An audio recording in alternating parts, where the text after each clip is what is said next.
up, everyone? Marc Lobliner, tigerfitness.com, MyoReps, and all these other fancy things these science guys are talking about. I love them. Love them. Let me talk about them. I want to tell you how they're nothing new. We knew these all along. We didn't need anybody to do a study on them. We already knew they were there, but thankfully there are studies and cool little catchphrases for them. But before I get started, Blueberry Muffin MTS Whey is in stock. Let me tell you about this. So we're going to have some stock issues. I'm going to tell you why. We're switching from 5-pounders to 2 to 6 pound bundles. You can mix and match your flavors. And sometimes when you transition, not that kind of transition, this ain't that kind of channel. Sometimes when you transition, it takes time. You gotta cut off. Now I'm not cutting anything off, but definitely we got to run out stock. The transition period, here we are. But for now, we have chocolate chip cookie, blueberry muffin, and birthday cake in stock. Be sure to load up. They're awesome. More flavors coming in. Trust me on this one, guys. But tigerfitness.com, we sell other things too. We sell energy drinks. We sell slant boards. All right, MyoReps. What is a MyoRep? Well, basically you do one all-out set, like let's say 8 to 15 reps. You take about a 10 to 20 second break. I like to say 10 deep breaths. And then you do another like 3 reps or a predetermined amount of reps, take another rest. And then you do another 3 reps or so, take another rest until you can't do full reps, right? So it's called MyoReps, and that's a very, very cool name. You know, we called those back in the day rest pause. We just didn't put numbers to it, right? Like rest pause, we would be like, all right, well, I'm going to do as many reps as I can. I'm going to take like 15 breaths between about 10, 15 seconds. Then I'm going to do another set right before failure. Then I'm going to take another break. I'm going to do another set that's called a rest pause. Okay? You are doing an extended set. Now, if you have forced reps, right?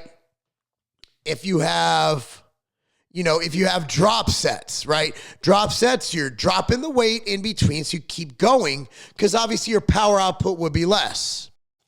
So what I'm getting at is that all we're seeing now is rebranding and re-sciencing of the shit we've been doing all along, right? None of these things are new. You know, you had volume versus intensity with Menser versus Arnold back in the day. Not new. We have not found much new in the weightlifting community, in the bodybuilding community.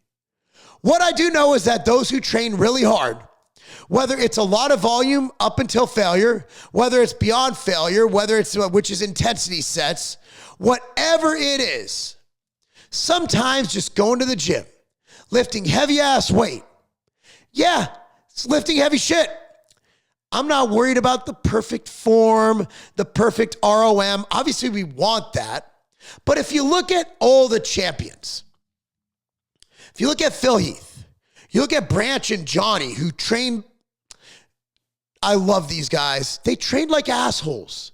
They went into the gym and they threw weight around. They trained like absolute assholes. And Johnny is the strongest bodybuilder of all time. Well, of course, him and Stan Efferding, but I'd say he competed more heavily as a pro bodybuilder and also was strong as F, right? Branch won the most muscular at the Arnold Classic. No, he won the most muscular at the Olympia, and he won the Arnold Classic. So it can be done lifting heavy weight. Branch is still walking. He still seems to be pretty damn healthy. I'm not recommending you train like Branch, but I'm getting at a point. We talk about optimal. We talk about all these different things. We talk about this data to back up RIR, to back up MyoReps, to back up all these things. And I believe all of those make sense. All of them. Do I do full range of motion? Absolutely. Look at all my videos lately. For the past 2 years, man, I do crazy range of motion, especially on legs, okay? But using momentum, and I know a lot of people are saying cheat curls, cheat reps, you shouldn't do them at all. When Arnold's encyclopedia, which I have somewhere back there, literally he supports cheat curls and cheat reps. And Arnold is arguably the most legendary, famous bodybuilder of all time. Have you ever done a set? Like, I look at it this way. What are MyoReps, It's basically going beyond failure. Because you failed, you rested. You did a rest pause. And then you went again. And then you went again. Whereas with cheat curls, you're taking out the extended motion, but you're coming here. So you're still activating your bicep. You're still getting that contraction at the top. If you're hook up an EMG to that bitch, you're going to show your bicep is working. So the problem with science is a lot of people have no nuance. They don't talk about real world. In a controlled study, that's great. But the world's not controlled. The world is chaos. So your body responds to what your body responds to. Sometimes getting that intensity and overloading, what builds muscle? Progressive overload. That's one of the variables, right? So if you're able to use a cheat rep safely, and you're able to get that extra rep, that is progressively overloading over what you could have gotten the session before. Is that not going to help build muscle? Is it optimal? No. Is life optimal? No.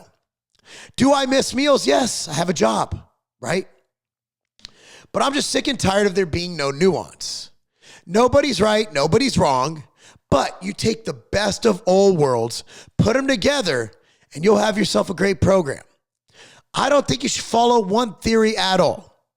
Look, undulating training, which is what I do, is periodization within 1 day or a week. You can do it as often as you want.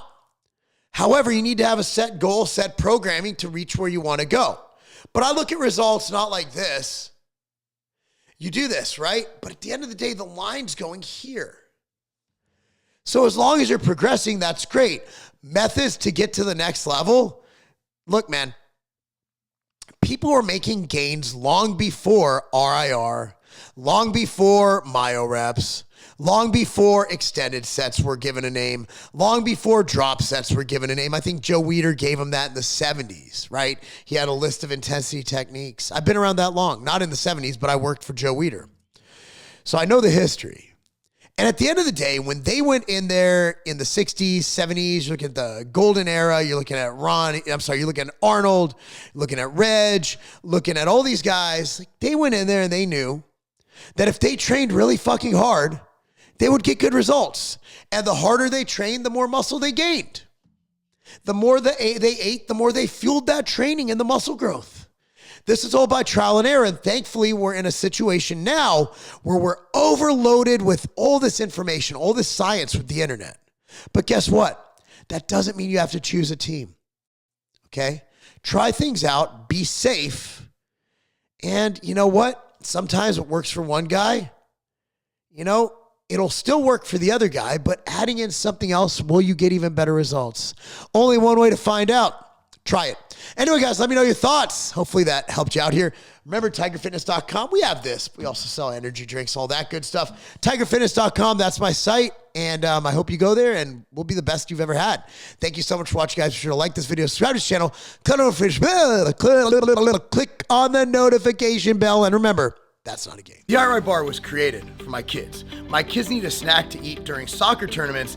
And also, I wanted a bar for myself to eat pre-workout, post-workout, and also throughout the day. You want your outright bars right now.